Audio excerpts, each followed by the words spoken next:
fable about a horse and a donkey. According to the story, the donkey carried all the master's burdens, even though he was very old and weak, while the horse walked alongside without a thing on his back. And weakly, the donkey said to the horse, "If you'll share this burden, I might just live, but without any help, I'll die." The horse just shook his head and snorted and said, "Keep moving, don't bother me." So the donkey walked along in silence, and soon he fell down and died. So the farmer transferred the whole burden to the horse's back, along with the dead donkey's valuable skin. And the horse groaned, "What a mistake I've made. If only I had agreed to carry part of that burden. Now I have to carry the whole thing." Then the farmer became famous because he had a talking donkey and a talking horse. No, that's different story. Sharing a burden together makes sense, but only if we realize that part of our burden is ours in the first place. We live in an individualistic society, and we often think that we are responsible for ourselves and nobody else. And maybe that's nothing new. After all, way back in the Bible book of Genesis, first book in the Bible, Cain did ask God if he was really expected to be his brother's keeper. Recognizing we all have a stake in each other's lives was part of the reason that at the signing of the Declaration of Independence, Benjamin Franklin said, "We must all hang together, or assuredly we will all hang separately." Seems appropriate for this 4th of July weekend. But not everybody sees the world that way. For some people, burdens are for others. Indeed, they willingly set up burdens and barriers for others, sometimes out of spite, it seems. This is some of what Jesus is saying in today's gospel reading. In response to the unbelief of villages in Galilee, Jesus is worried. He figures that these people who reject him ought to know better. What they're doing, however, in rejecting him is rejecting the Lord of heaven and earth. And in language that calls to mind some of the wisdom found in the Old Testament book of Proverbs, Jesus adds that those who oppose him in no way affect the mission of good news. Let's look at our reading. I didn't get anybody to read for me today, so I'm going to read it. It's on page 792 if you'd like to read along silently. It's from the Gospel of Matthew, chapter 11, verses 16 through 19 and 25 through 30. Jesus speaking. "But to what will I compare this generation? It is like children sitting in the marketplaces and calling to one another. We played the flute for you, and you did not dance. We wailed, and you did not mourn. For John came neither eating nor drinking, and they say he has a demon. The Son of Man came eating and drinking, and they say, look, a glutton and a drunkard, a friend of tax collectors and sinners. Yet wisdom is vindicated by her deeds." On to verse 25. "At that time Jesus said, I thank you, Father, Lord of heaven and earth, because you have hidden these things from the wise and the intelligent and have revealed them to infants. Yes, Father, for such was your gracious will. All things have been handed over to me by my Father, and no one knows the Son except the Father, and no one knows the Father except the Son, and anyone to whom the Son chooses to reveal him. Come to me, all you that are weary and are carrying heavy burdens, and I will give you rest. Take my yoke upon you and learn from me, for I am gentle and humble in heart, and you will find rest for your souls. For my yoke is easy, and my burden is light. May God add his blessing to the reading of Scripture. Back in those days, some religious authorities had adopted an extreme legalism, putting up hurdles and barriers and walls that made it pretty much impossible to obey God's law, or at least so it seemed. Certainly, when people feel like they don't measure up, they begin to despair and they begin to give up. But God's law was not given to beat people down. It was given to establish boundaries that make authentic and abundant living possible. God's commandments are not prohibitions intended to make life miserable or unbearable. Just the opposite.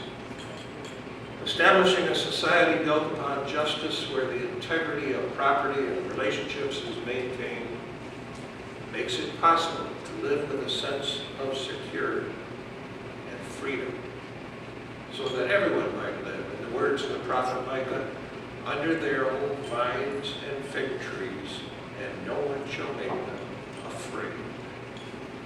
Micah 4:4. This is why Jesus makes it clear in his Sermon on the Mount that he has not come to abolish the law, but to fulfill it, so that it might achieve its true purpose of creating peace on earth. And so Jesus, brushing aside the objections of those who refuse to accept his teachings, says, "Come to me, all you who are weary and are carrying heavy burdens, and I will give you rest." Then he says something kind of surprising, something kind of startling. "Take my yoke upon you and learn from me, for I am gentle and humble in heart, and you will find rest for your souls. For my yoke is easy, and my burden is light." That doesn't sound right, does it? Those of you who are farmers out there, you know what a yoke is. Something that ties a couple of oxen or cattle or whatever together. How can taking out a yoke, something an ox might bear so it can plow a field, how can that be easy? How can that be light? That's hard work. And the ox yoke is heavy. But there's an insight that makes this whole thing a little easier to understand. We are, as I said earlier, an individualized society. So we tend to think of ourselves pulling the yoke, or carrying the yoke on our own. But isn't Jesus inviting us to be connected, to be yoked with him? Isn't he bearing the load with us? Could this be the wisdom that the humble people, including hopefully you and I, isn't that the wisdom that we get while the overbearing and the proud people fail to see it? Working as partners makes us stronger, not weaker. Sharing the load makes the burden easier to bear. When someone's grieving, we might not be able to feel it as deeply as the one who has been directly struck with the loss. When we walk together, expressing sympathy, helping with tasks that might be distracting to the one who is grieving, speaking words, or maybe just sitting with them in silence, doesn't this sharing of burdens make life a little more bearable? Of course it does. The ancient rabbis who wrote the Talmud, the early Jewish law, the first 5 books of the Bible, pictured us yoked together with the commandments because they felt God's mercy and justice revealed in the law made the burden of life easier to bear. who better to be yoked with if we must bear burdens than Jesus? But here's a problem. How can we bear such burdens if we are too proud or whatever to admit that we have them, to admit that we need help? We need to have sympathy with and love for those who may need our help, and pray that others have those same feelings when we're the ones who need help. Long before there was an international space station, the old Soviet Union had the Mir station in orbit. The word Mir, M-I-R, I'm not sure I'm even pronouncing it right, that's a Russian word for peace. And after the collapse of the Soviet Union, the Russian Space Agency, through a lot of hard work and wisdom that came from experience, kept the Mir station in orbit longer than originally planned. While the International Space Station was still in the planning stages, American astronauts were sent to Mir to develop the skills necessary for space flights. One or two of those assigned to Mir failed miserably, in part because they were unwilling to learn the Russian language or work in partnership with the more experienced cosmonauts. They kept to themselves. They didn't share the load. Others, thankfully, entered the project with enthusiasm and purpose, learned the language, took part in the day-to-day operations, and worked together with the Russians to save and preserve the Mir space station. By voluntarily yoking together, they saved their own lives in the process. The good news is that God is patient, even with the proud who don't think they need help. The invitation from Jesus to come to him for rest is given to everybody, all of us. There is still time for those who have rejected or neglected or discounted or dismissed him to get on board, to share the yoke, and to discover how easy burdens become when we share them. In a way, it should have been obvious that we were all meant to look on the yoke as a shared experience. After all, Christians come in teams, not in isolation. We are all in this together, this thing called life. And thankfully, Jesus is in there with us too. Finally, let's not forget that carrying our burden together is not only easier, it's safer. As members of Jesus' flock, we provide protection for one another. A good example of this is something that has come to be known as Hat Sunday in a small Amish, Pennsylvania community. In the early 20th century, the people at the old Amish church still wore plain clothing, as was their custom for years and years and years. Some, however, were literally chafing under the collars and the bonnets, and they desired change. The church was getting more involved with the world, sending out missionaries and serving others in the name of Christ. Some questioned whether it was wrong for the young men to continually every week wear bow ties and the women to wear hats. They thought it might be wrong about that. It sounds like the legalism of the old Pharisees in the Bible. But if a woman were to show up for church wearing a modern hat, rather than that old traditional bonnet, she'd be shunned, maybe booted out.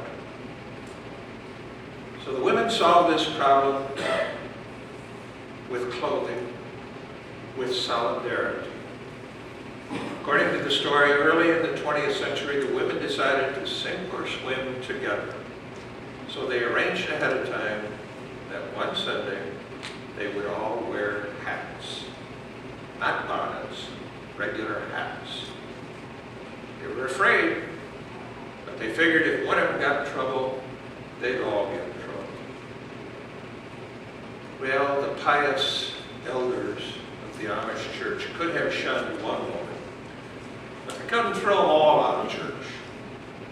Sharing the burden brought security and success. That little church is still there today, supposedly with all the women wearing hats every Sunday. Why don't we try that? Why don't you women come with hats? A poet once said, "No man is an island entire of itself. No one needs to be a single ox either. We need to be yoked together with each other. We need, obviously, to be yoked with Jesus as well. Makes our burdens a whole lot easier to bear."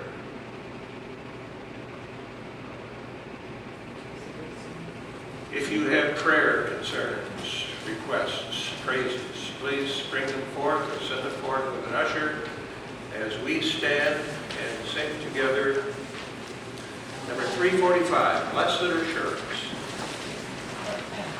Are you going to go first?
As always, I encourage you to take the prayer list that you received in your monthly newsletter and pray for those folks.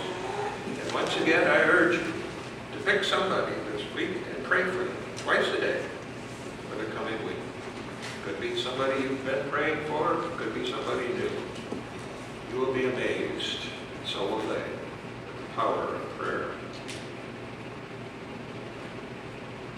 Kim Chappell came through her procedure in good shape. We're waiting for the test results, which we will get tomorrow.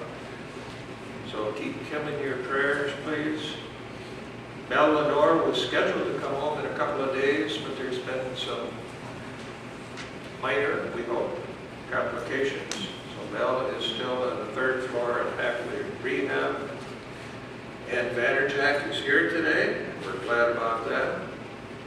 And Sandy Krieger is here, and Sandy had a little health problem this past week, so we're glad about that.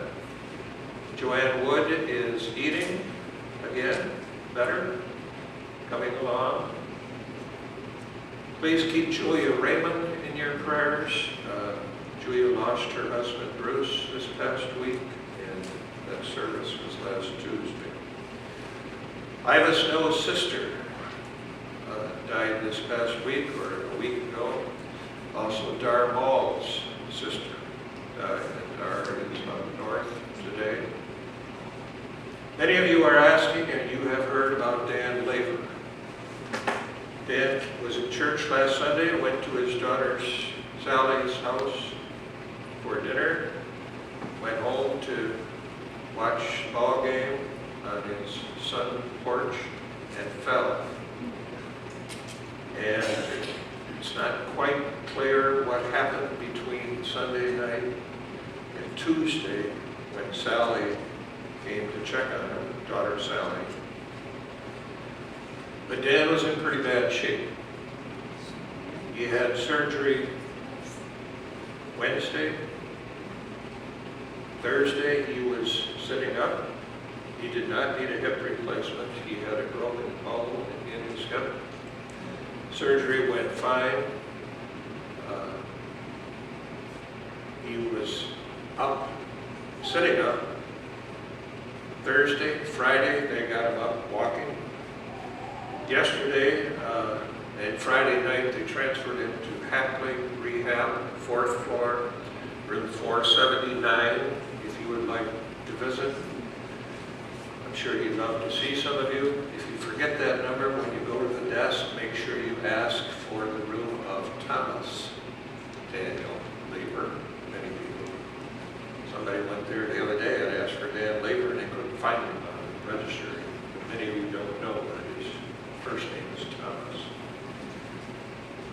He was doing okay. He walked down the hall yesterday with a walker, and of course the therapist had a hold of his belt in the back. Went about 20 feet and then got tired and had to go the rest of the way to the therapy place in a wheelchair. So he's still got a ways to go, but he came through the surgery in good shape. He needs your prayers. He needs a card.